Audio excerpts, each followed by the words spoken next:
Monsieur Aboubakry Sall, président de séance de la coordination des étudiants de Saint-Louis. Permettez-moi d'emblée de vous présenter la structure. La coordination des étudiants de Saint-Louis est la structure fédératrice de toutes les entités syndicales de l'Université Gaston Berger.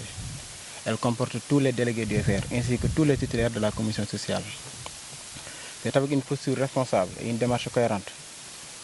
qu'elle assure sa mission de défense des intérêts matériels et moraux des étudiants de l'Université Gaston Berger. Je tiens aussi à rappeler que la CSL a toujours privilégié les moyens pacifiques, le dialogue et la négociation dans ses stratégies revendicatives. Aujourd'hui, nous vous avons conviés pour tenir informer la communauté ainsi que l'opinion nationale et internationale que conformément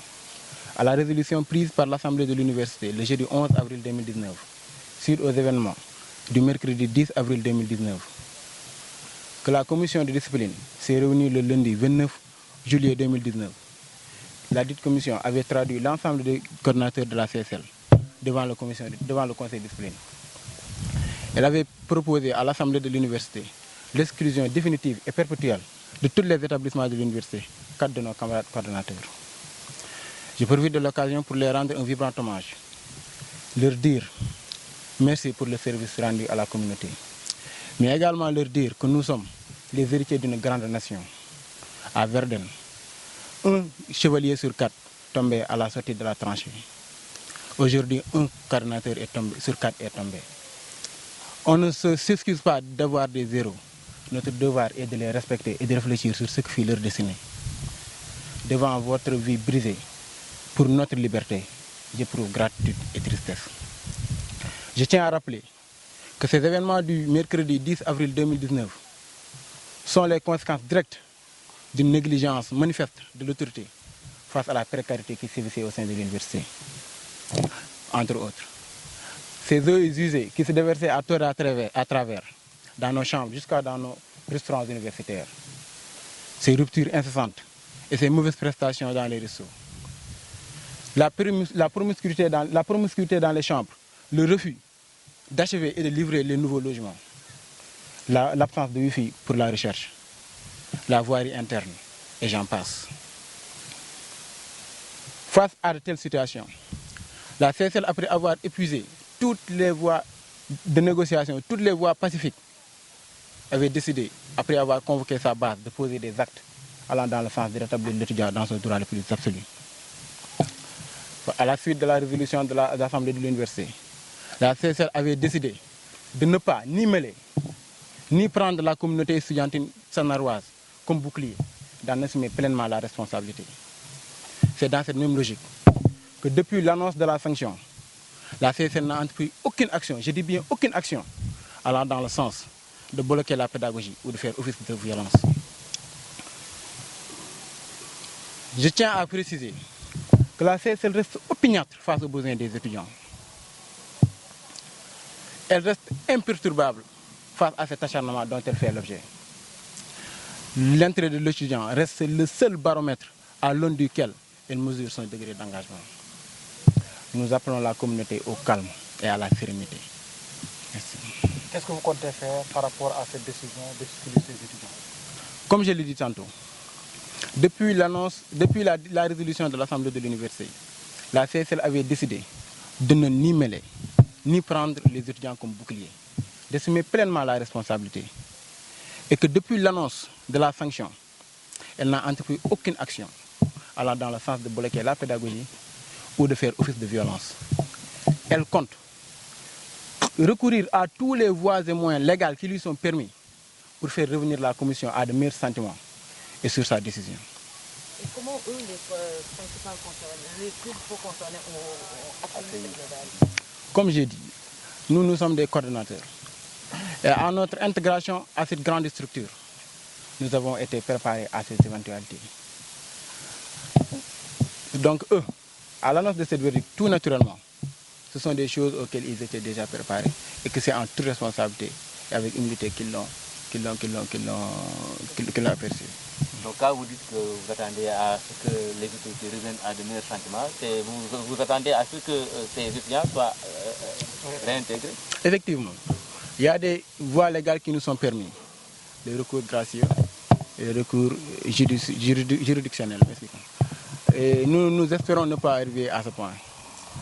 Comme j'ai dit tout à l'heure, c'est que nous allons user de tous les voies et moyens légaux qui nous sont permis, en tout cas pour faire revenir la commission à de meilleurs sentiments et sur sa décision. Tout récemment, le ministre de l'Enseignement supérieur était là, vous l'avez rencontré. Est-ce qu'on peut savoir les différents points que vous avez abordés lors de cette rencontre? Je l'affirme. Le lundi 5 août, nous avions eu à rencontrer M. le ministre de l'Enseignement supérieur, de la Recherche et de l'Innovation, Dr Cheikh Omaran. C'était l'occasion pour nous de revenir sur ces points attrayants, sur ces urgences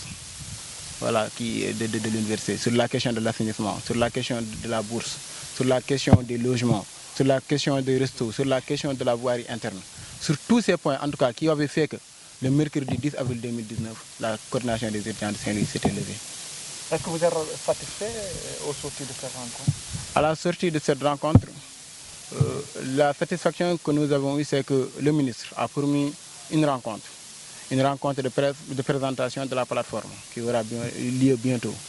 Et qu'à la sortie de cette rencontre, Inch'Allah, nous vous aviserons par rapport à ce qu'il en est. Si l'exclusion est actée, est-ce que vous êtes prêt à descendre sur le terrain? Comme j'ai dit, la CSL est une structure responsable. Et que c'est avec une posture responsable, une démarche cohérente, qu'elle assure sa mission de défense des intérêts matériels et moraux des étudiants. Elle compte user de tous les voies et moyens légaux. Et nous avons cette intime conviction, cette présomption de bonne foi en nos professeurs, au rectorat, à cette commission de discipline, que, Inch'Allah, ils vont revenir sur cette décision. Du Pape Ibrahima Ndiaye, membre de la coordination des étudiants de Saint-Louis, et Yorsen Kadou. La coordination des étudiants de Saint-Louis, kuréel la buy dox di wax ci àq ak yelleefu ndongo daara yi jàngee ci université Gaston Berger de Saint-Louis. La coordination des étudiants de Saint-Louis toogoon lu yàgg di def doxu ñaxtu ci ay points yoo xamante ne yu ko amul solo la si points yooyu mun naa citer bourse bi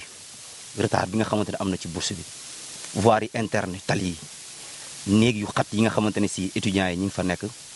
bokkatu fa ak tamit assainissement bi nga xamante ne si depuis presque ay at ñu ngi ciy dund di ci dund muy metti ba ñu dem ba benn moment étudiants yi seen jëm bopp suñu communauté bi base bi ñëw waxtaan ak ñun nee ñu ñun de assainissement bi ñun de problème yi nii ñuy dund ñun lii kat ñun mënuñu ko dund ñun ba ñu jógee foofu dem di waxtaan ak autorités yi waxtaan ak ñoom dem nañ mission Dakar di waxtaan ñi nga xamante ne si war nañu waxtaan ak ñoom. Alors benn mercredi 10 avril la coordination des étudiants de Saint-Louis posé benn acte boo xamante ne si aujourd'hui ñu bëri interprété nañ ko et j'en profite même ci occasion bi di encore une fois renouveler suñu excuse renouveler suñu regret à notre autorité monsieur le professeur Ousmane Thiar moom mi nga xamante ne tey jii mooy suñu collaborateur bi gën a wóor ba ñu jugee ci événement boobu noonu 10 avril le 11 avril suñu professeurs yi daje assemblée de l'université daje bind benn kayit xaatim ko ne acte bi day ñaaw na ñi nga xamante ne ñooy responsable yi def acte bi nañ leen traduire devant la commission de discipline loolu avant muy am ñu yóbbu ñu fi ñu wax phase d'instruction suñu UFR yi dégluñu ñu instruire ñi li tubaab naan instruire ñu à charge et à décharge ñu dégluñu déterminer le degré d'implication de chaque membre ba ñu jógee foofu ñu jëlaat suñu dossier yóbbu ko devant la commission de discipline alors un lundi 29 juillet coordonnateur yëpp ñun ñëpp ñi nga xamante ne ñooy responsable yi ñu dem toog devant toute l'assemblée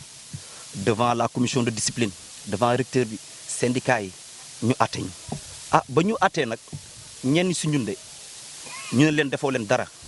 par contre ñeneen ñi nag ñu ne leen yéen de jàpp nañu yéen a def ñuy suñu 4 camarades 4 coordonnateurs 4 membres yi nga xamante ne si aujourd'hui ñu doon liggéeyal communauté bi lañ décision sanction yooyu bu mu génnee ñun nga xamante ne si structure bu responsable ñun ñi nga xamante ne si ñooy structure boo xamante ne si ñoo jiite communauté bi ñu ne duñu wàcc si tali bi di baare tali bi duñ fi nekk di tere nit ñi dem jàngi lan nañuy def lépp li nga xamante ne si yoon may nañu ko dinañ ko def ñuy waxtaan ak suñu professeurs yi di waxtaan ak imam yi di waxtaan nag ñi nga xamante ne si ay borom baax lañ ñi ngi dox ci université bi si jàmm ba ñee waxtaan ak ñoom ñu ne li nga xamante ne si yoon may nañu ko mooy lan waxtaan li tubaab naan def un recours gracieux mais option demande de grâce ñu def ko lu tax ñu def loolu mooy doon éviter rek coow bëgg éviter rek ñu bañ ci loru parce que université bi ñun suñu université la su amee gaañ ñun ñooy njëkk gaañ ci université bi bañ gisee recteur waxtaan ak moom ñu ne que ñun suñu acte boobu ñu def de bañ ko defee ci lendemain bi lañ commencé baalu wax ko commencé baalu suñu professeurs yi commencé encore une fois di renouveler suñu ay excuses néanmoins suñu camarades yooyu bañ leen dàqee ñun duñ def dara nañ xaar ba notification bi génn alors notification yi ba mu génnee une semaine notification kayit la boo xamante ne si day wan ni kat étudiants yi ñu dàq de dàq bi maintenant nag dàq nañ leen officiel na ba ñu jógee foofu ñu bind benn communiqué bu ndaw parce que ñun dafa am loo xamante ne daf ñoo war ci suñu si communauté bi mooy lan ñu informé lañ parce que depuis lors ñu ngi naan waaw lan moo tax yéen kuréel bi yëngatuwoo leen lan moo tax yéen kuréel bi wàccewoo leen lan moo tax kuréel bi yéen empêché woo leen ñu def suñu examen ñun de dañoo nekk si bu responsable te tamit décision bi su amee ñun dinañ xool nan lañ mën a waxtaan ak suñu professeurs yi lan lañ mën a waxtaan ak suñu chef de section yi lan lañ mën a waxtaan ak le recteur le professeur Ousmane Thiaré pour que mu xam ni décision sanction bii de derrière cette décision là am na ay conséquences yoo xamante ne yu am solo yu ci nekk conséquences yi mooy lan 4 camarades étudiants tey dàq na lañ donc tey ci ginnaaw am na ay famille am na ay yaay am na ay pap ñoo xamante ne tey jii mënatuñ nelaw tey jii seen avenir doom hypothèque na tey jii mënatuñu yaakaar seen doom ñu ne xaaral ñun de dinañ def li nga xamante ne si moo ñu war en tant que structure très responsable dem gis ak ñoom di ci ànd nag suñu ay mag ñi nga xamante ne waa Sanaar ñoom ñoo ñu jiitu woon ci université bi dem di waxtaan njëkk pour que rek suñu camarades yooyu ñu mën ñu dellu si waat très vite continuer seen jàng parce que damay fàttali 4 camarades yooyu ñu dàq amaguñu sax diplôme bi nga xamante ne si université bëgg na ko ñaar ñi ñi ngi def kenn ki mi ngi def L2 ñaar ñi ñi ngi def L3 jotaguñu sax seen attestation kenn ki mi ngi master 1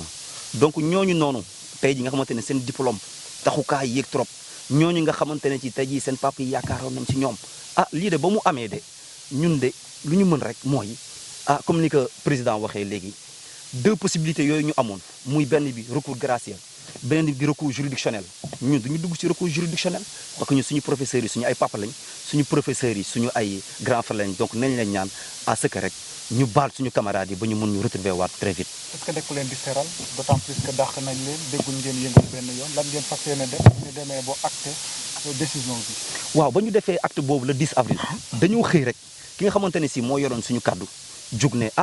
ñun de lii nii ñi ngi jégalu ne acte bii de c'est un acte très regrettable comme donc ñun le lendemain des faits ñun rendre nañ compte ñun ñi nga xamante ne si ñooy responsabilité camarade ñun de li ñu def nii ëpp na donc ñun du seral waaye dañoo nekk ci position boo xamante ni tey dañoo bëgg ñun ñëpp retrouver waat suñu classe yi suñu camarades yi nga xamante ne si aujourd'hui dàq nañ leen décision bi jot nañ ko notification bi jot nañ ko démb ñu mën a ñëwaat si ñun mën a jàngat waaye du seral comme ni nga ko waxee du ñàkk fayda comme ni nga koy xalaatee waaye dañoo nekk structure bu responsable ñoo xamante ni sont intègres ñoo xamante ne si def nañ recours régulier boo xamante ci université bi ñi nga xamante ne si aujourd'hui seen attestation yi ñi ngi koy